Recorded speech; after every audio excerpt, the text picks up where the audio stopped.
Falando em produções, né? Hoje a gente fala muito sobre produção de conteúdo, né? E o que é distribuído pelas redes sociais. Quem tem produzido bastante conteúdo nas redes sociais é o ex-presidente Jair Bolsonaro, que segue internado na UTI após sofrer uma cirurgia, passar por uma longa cirurgia, depois de mais uma complicação que tem a ver com a facada que ele tomou em 2018. Jair Bolsonaro concedeu uma entrevista nesse final de semana ao SBT e chamou de política e sem base técnica a denúncia que foi apresentada pela PGR contra ele e outras 33 pessoas por tentativa de golpe de Estado. Voltou a falar sobre isso, porque o julgamento foi retomado, inclusive, em relação agora ao Núcleo 2. Bolsonaro concedeu essa primeira entrevista desde que passou pela 7ª cirurgia por complicações da facada que sofreu em 2018. E ele repetiu os mesmos argumentos que vem sendo usado para se defender das acusações. Disse ele: como que eu posso deteriorar o patrimônio se eu estava fora do Brasil? Que dano é esse que eu causei? E o golpe de Estado? É brincadeira? Golpe de Estado sem liderança, sem tropa, sem arma, em um domingo e sem presidente para destituí-lo no momento? Não tem cabimento para mim e para qualquer um que seja. Em relação à minuta do golpe, Bolsonaro afirmou ter falado sobre o assunto uma vez e depois não falou mais sobre isso. Ele segue internado na UTI do Hospital DF Star, em Brasília, e disse que a previsão é de ele ficar no mínimo mais uma semana internado. Nessa mesma entrevista falou também sobre a morte do Papa Francisco e disse que lamenta a morte, como lamenta a morte de qualquer pessoa pelo Brasil. Qualquer pessoa, disse ele. Grande parte das pessoas pelo Brasil afora. Não é um momento lamentável, mas é um momento lamentável, perdão, disse ele, é um momento lamentável e eu quero, obviamente, que a fumaça branca apareça novamente o mais rápido possível no Vaticano, torcendo aí pela escolha do novo Papa, sem dar dicas de quem ele quer aí como novo Papa.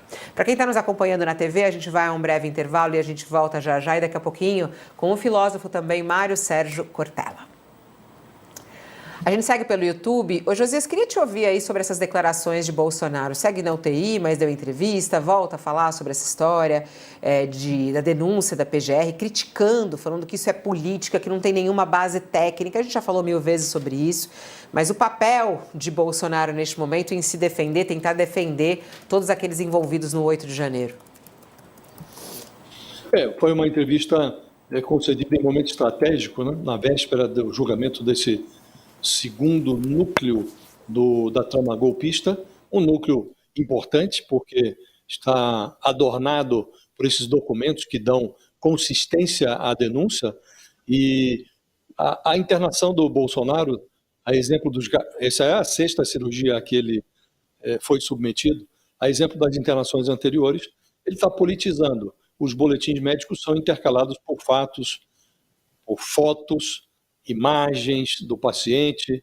Há uma clara espetacularização da internação. Propósitos iminentemente, claramente políticos.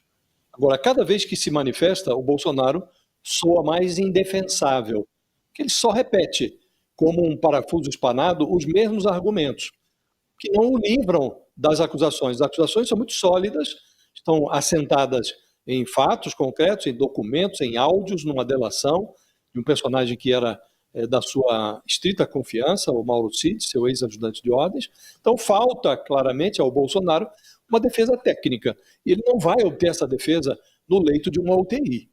Os seus advogados estão ralando para ver se conseguem produzir essa defesa técnica. Agora, a vitimização e a espetacularização da internação não vão servir de defesa para o Bolsonaro no Supremo Tribunal Federal. Então ele precisa de novas ferramentas, Fabiola.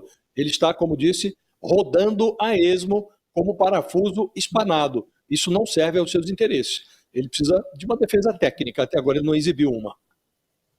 Sakamoto, como é que você vê aí essa fala dele? Não, o presidente Jair Bolsonaro, ele continua repetindo uma coisa que é literalmente para pegar a trouxa, né? Porque ele fica falando, não, o golpe foi o 8 de janeiro. Gente, até uma marmota com cãibra sabe que o 8 de janeiro foi o quê? O ápice, foi a cereja do bolo do processo golpista. O processo golpista, o centro dele, que está sendo julgado no Supremo Tribunal Federal, denunciado pela Procuradoria-Geral da República, é entre as eleições, o final das eleições em outubro e o final do ano. São esses 2 meses, que é o mais grave. O 8 de janeiro é o ato final, mas não é a grande tentativa de golpe. Todo o processo ao longo é que está sendo julgado e o presidente está sendo julgado por causa daquilo ali, né? E sim, mesmo à distância, e ele foi para fora também para se livrar disso, a pessoa pode coordenar e comandar acontecimentos no Brasil. Afinal de contas, o celular existe para quê?